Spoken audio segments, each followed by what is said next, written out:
Pretend for a minute that this paintball hopper is the world.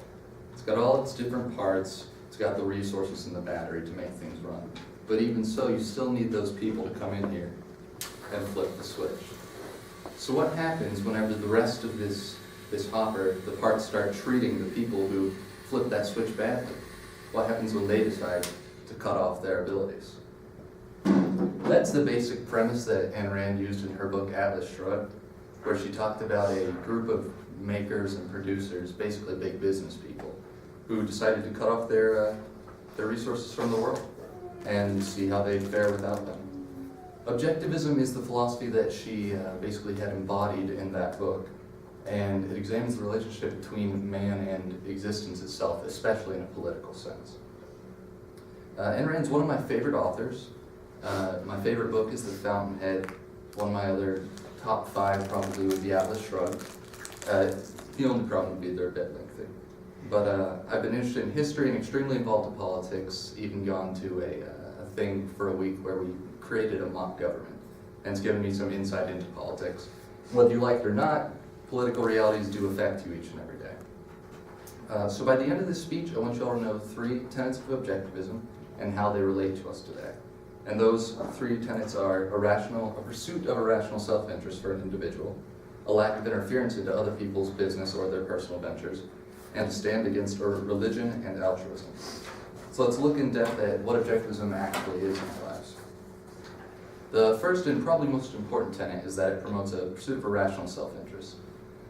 In Atlas Shrugged, one of the main characters, whenever the society was starting to turn socialistic, refused to deal with their rules. And while he was in court, he gave this quote: "I work for nothing but my own profit, which I make by selling a product they need to men willing and able to buy it.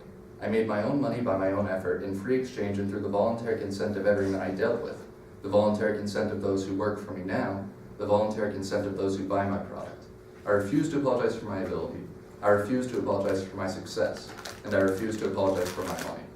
And then he goes on to say that when you violate the rights of one man, you violated the rights of all, and a public of rightless creatures is doomed to destruction. So the basic overbearing premise of objectivism is that the best way that you can help out yourself and society is to pursue your own interests and basically forget about other people. And now there's a caveat to that. That brings us to the second point, and that there's a strong stance in objectivism that you shouldn't interfere with others.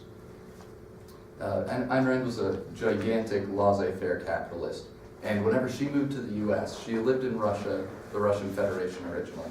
Whenever she moved to the U.S., the New Deal and a lot of things like that were happening. Crony capitalism, where corporations basically get in bed with the government, was starting to become a really big problem. And she saw this and was basically trying with her philosophy to cut that off at the head.